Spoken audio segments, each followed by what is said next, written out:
নমস্কার এবং আদাব। আমার নাম সুভদ্রা মজুমদার দিঘি। আবৃত্তি করছি কবি শামসুর রাহমানের লেখা একটি সুন্দর কবিতা, প্রিয় স্বাধীনতা। মেঘনা নদী দেব পারি, কলওয়ালা এক নাই। আবার আমি যাব আমার পাহাড়তলি গায়ে। গাছ ঘেরাও ওই পুকুরে পাড়ে বসবো বিকেল বেলা। দু চোখ ভরে দেখব কত আলো ছায়ার খেলা।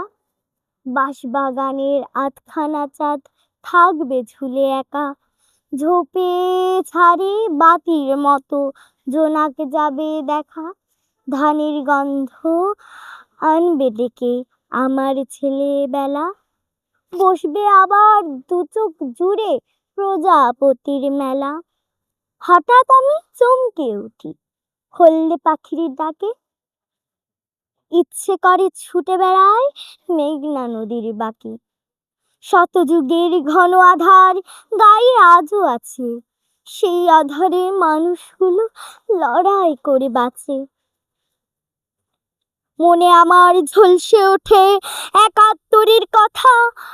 পাখির ডানায় লিখেছিলাম প্রিয় স্বাধীনতা। পাখির ডানায় লিখেছিলাম প্রিয় স্বাধীনতা।